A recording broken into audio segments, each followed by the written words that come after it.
Welcome to Ellwood City Sports. I'm your host, Thad Sturgeon, alongside my partner, Brad Windhorst.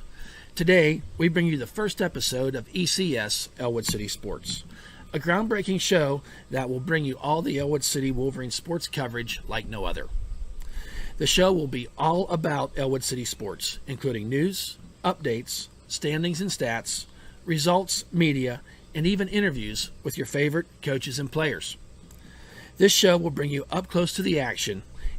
Each show will have its own special feature and will change throughout the year, but will always be relative to Ellwood City sports. So our first edition of ECS will be about an in-depth review of the 2017-2018 fall sports. With this being the first episode, our focus will be based upon the results and outcomes of the teams that were covered from the past season.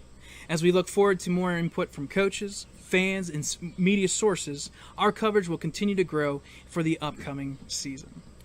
This show is just the beginning of Ellwood City Sports, as the coverage continues on our newly updated and mobile-friendly website, ecwolverines.com. Check out the site that includes a page for every sport, a media page, a blog, the W Zone hosted by Brad Windhorst, and you can catch live stream of games and our weekly ECS show. Our goal is that EC Wolverines gives you complete coverage of all Ellwood City sports. Check it out today. So with no more delay, we bring you the 2017-2018 Fall Sports Review.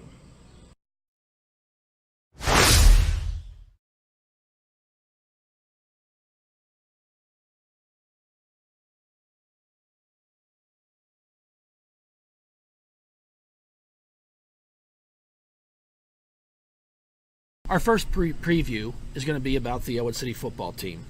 The team finished the season with a record at 2-7 and 1-6 in conference play. They were in the 3A Conference, Section 1, the Beaver Valley Conference. As anyone who follows high school football would know, this is one of the toughest conferences, not only in the region, but throughout the state. Yes. This conference last year produced the state champion of the 3A PIAA.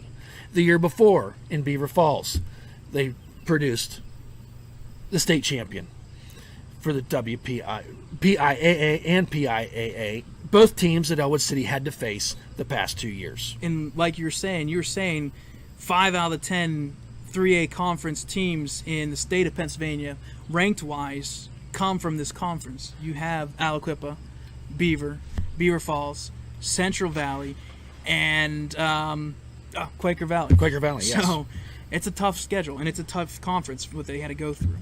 But you still got to line up and play the games. Yes. We don't get to pick the schedule. Athletic director Curtis cool. Gussinelli don't get to pick the schedule. That would be awesome. But the people at WPIAL do, and that's the schedule that the Wolverines had for the past 2 years. There was 2 wins for the season. You know, the second week they went in. Beaver Falls came to Ellwood City, and Ellwood City beat that team 28-0. The defending state champions come in. I know a different year, but Ellwood City was not intimidated and beat that team 28-0. So much was taken from that game. This was Coach Nick Hand's first year at coaching at Ellwood City. This was his first win. And more importantly for a lot of these upperclassmen players, this ended a 15-game losing streak that went back to 2015. So it gave them that taste of winning, let them know that they could do that. So that win against Beaver Falls in week 2 was really huge for this team and the players. I think the greatest takeaway from that game was, and we even actually stayed on the air a little bit longer, we focused in. Coach Hand went and said he'd like to bring back tradition. And he said after any win at home, they're going to go over, listen to the band, play the alma mater, yes. Play the fight song, and be there and actually sing it and actually know it. So that was great. We actually, like I said, we stayed on the air. Yeah, and it was just there's actually a picture on my desk of from across the field of just looking across and seeing all the players, the cheerleaders, the band. It was just great to see a win in that stadium. And get that feeling. It was a community event and was great. And I know a memory that Coach Nick Hand has, as well as all the players and everybody and parents, myself included, involved. And then they got another win later on in the season against a very good Valley team, beating them 20-18. Before we move into season stats, this is the most important stat that I have announced so many times. It's on our blog. In the 2 seasons that Ellwood has been in the 3A conference, their opponents are a combined 140 and 53. That's a 73% win percentage. That's insane. Winning 3 out of 4 games. Yeah. And in 2016, when they first started there, their worst team that they played all year was, if I'm correct, Hopewell, when they went 5-5. Right, that was the worst team. Everybody else was above 500. Right. So the schedule being what it was, the team came out, like I said, Quaker Valley, and them players lined up last year against a lot of kids that are going to be playing Saturday afternoon in college somewhere this fall. Yep. So it was memories for them, and a learning experience for the underclassmen as well. All right, so a couple little things from stats. We're going to just jump right into focus at rushing, passing, and defense and receiving. Rushing-wise, the top performer was Rick Petrelli. He had almost 100 carries. He had 99 carries for 331 yards and 2 touchdowns. Now, that 331 yards doesn't sound like a lot, but when you look, and you can go back and watch these games, their lines that they were playing against, it was massive. It was you're being outweighed and outmeasured, not on the field, but just on paper. Physical height and weight itself. Yeah. Passing wise, and I know you want to go a little bit more into this. Ryan Gibbons, he was 34 of 80, 552 yards, 4 touchdowns. He did have 7 interceptions, but why is that? Why are we talking about Well, you got to Ryan remember Ryan Gibbons, a freshman, came in week 4 due to some injuries. And just stepped right in. I mean, he was really, when I look back at last year's season, and he was a real bright spot coming in as a freshman, and the poise he had out on the field. He did not look nervous. He did not get rattled. There were some games that they were getting, quite frankly, blown out on. He stuck right in there. He took some big hits. He bounced up. And his accuracy, how fast he releases the ball, you just kind of left last season saying this is going to be so much fun watching this young man grow. Just being a freshman, having 3 more years to watch him play. So the yardage, he had a really good receiver in Luca Bodai, and Luca ended up the season with 17 receptions, 447 yards, 4 TDs. He had some longs in there, 65, 70 yards if you remember back. His breakaway speed, but that's breakaway speed's great, but somebody got to get him the ball. And Ryan Gibbons stepped up and did that several times last year. So really exciting to watch this young man grow. Yeah. And a little thing on Luca Bodai, he did receive an award for the Beaver County Times. They do their all-team or all-conference team. Correct. For 3A conference. He was on there as, I believe, the first team. Petrelli was on there, if I'm correct. Yes, he was.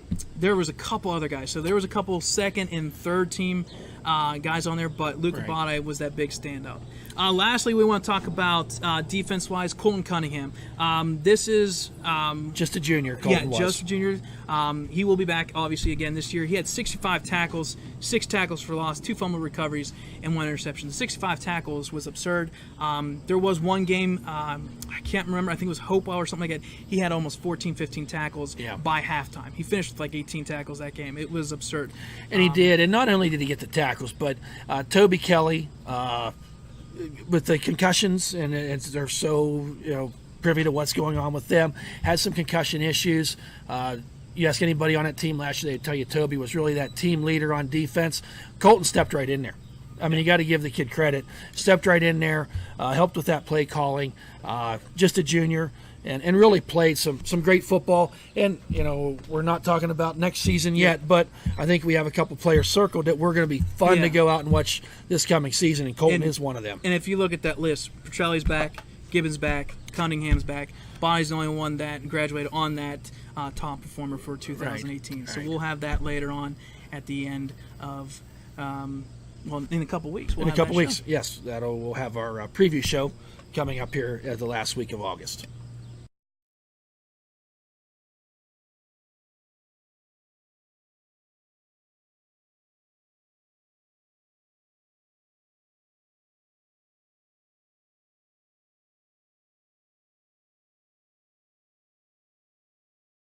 Moving on to our next sport, boys cross country.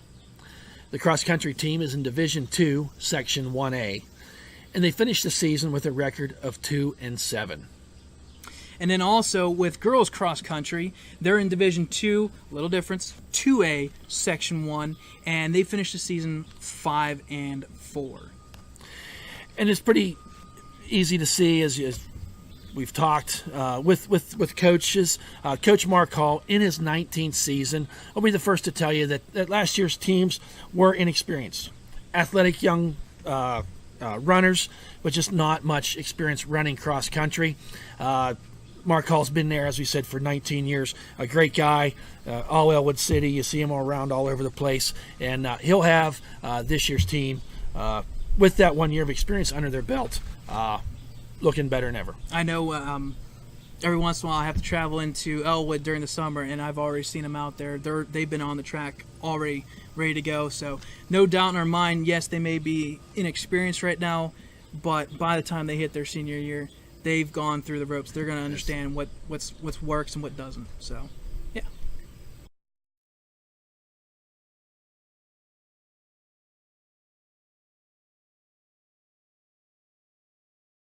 Moving on to boys golf, in Section 2A, WPIAL, we sat down with Coach Sam Berry and got his thoughts on last year's season. And he was very proud to point out that this team kept that winning tradition going of the boys golf team here at Ellwood City. They finished the season at 9-5 and really came on strong at the end. The team got better as the season went on, finishing at 7-1, finished down the stretch. A big win for them was knocking off undefeated Neshannock Lancers. That gave Neshannock their only loss for a year. So I know the boys and Coach Berry was pretty happy to have that feather in his cap to go up there to Neshannock and beat them. Couple individual highlights. Junior Alex Scott, he did something that's not only on here now, but it's going to be at the school. It's going to be on paper. It's going to be as a record. He set the high school 9-hole scoring record with a 4 under par on a par 32. So that's awesome to hear. Sticks from were Alex working Scott. that day. Yeah, right. The other one was junior Brock Baru. He advanced to the WPIL individual finals at Allegheny Country Club. So, also on the team side of things, capturing the Tri-County Championship was the Ellwood City, and that team consisted of Brock Baru, Alex Scott, Noah Rinker, and Devin Hudsbath. So, a lot of accolades there go to the golf team, and unfortunately, not a lot of people know about it. No. So, we're hoping through the ecwolverines.com page, we're planning on covering this all throughout the fall. And hopefully, from what they're saying, they've been good the past couple years. Hopefully that continues into next year.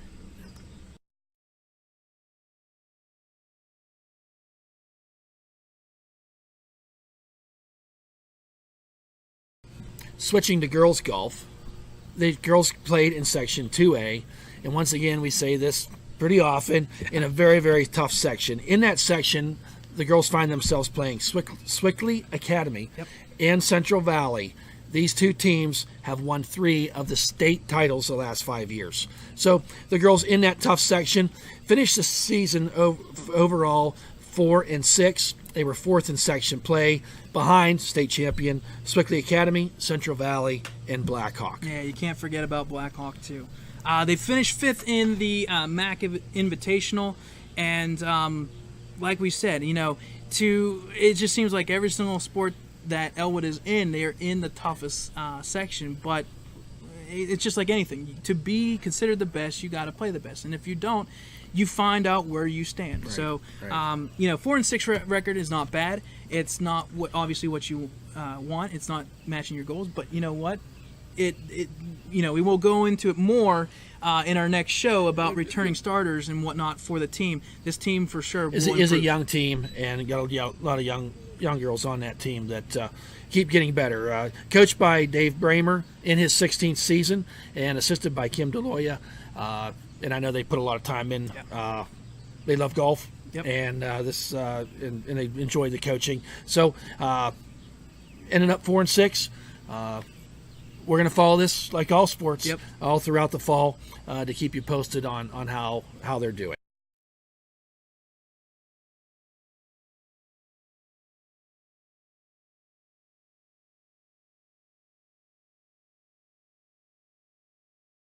Now, moving from the greens to the court, we're going to talk about girls volleyball.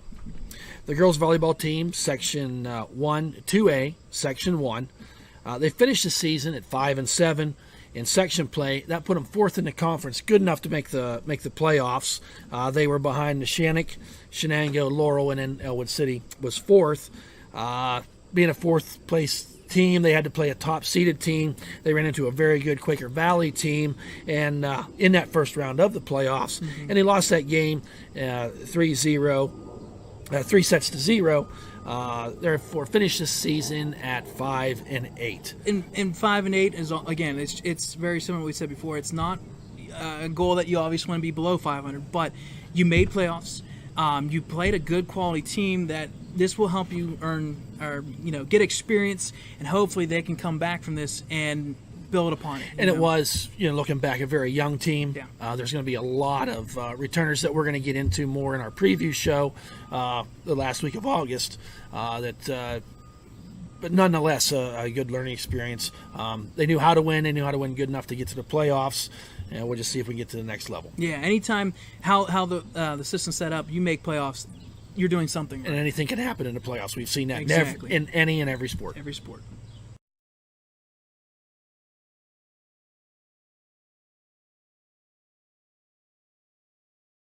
Our last fall sport that we're going to talk about today is girls tennis.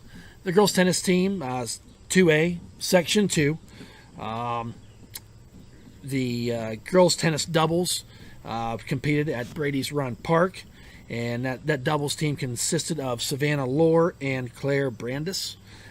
They lost in that first round, but represented Ellwood City well, being that pair that made it to the Section 2, 2A competition. Yeah. For how this sport works is they usually keep track of the doubles that play together for each team, as well as the singles, and then whoever has the best record usually represents that team at the section play, and then go on. So for them to make playoffs is great, but not only that, but to represent the team themselves, that is a great individual accomplishment. Going from doubles to singles, again with Section 2A, this one was played at Pearson Park in Neshannock. There were two representatives for Ellwood, so again, two girls that played well enough to represent the team. One was Karen Brandis, the other Brandis girl, who lost in the first round as well, and then Molly McCommons, who also lost in the first round. So unfortunately, all losses in the first round, but again, you make playoffs, you never know what can happen, and how tennis is set up. It's not only about representing in playoffs, but you're also representing your team. So you're the top performer, shall we say, the program of your own individual team. So.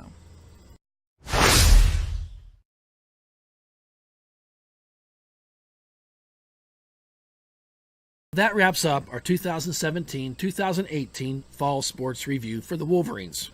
The season was full of ups and downs, but was a great one to cover and continued the tradition of Wolverine sports. We now look forward to the 2018 season of sports, where things have changed. The 2018 season is the first of 2 years of new classifications and new realignments, as the PIAA realigns every 2 years. This brings great hope to several county teams as they look to prepare for not only new opponents, but new challenges each week.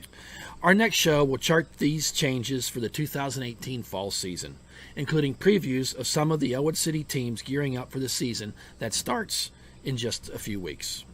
Once again, you can check out all the action for Ellwood City Sports, including this show, on our website at ecwolverines.com and all of our media pages. This wraps up our first edition of Ellwood City Sports. I've been your host, Thad Sturgeon, alongside Brad Windhorst. And as always, go blue.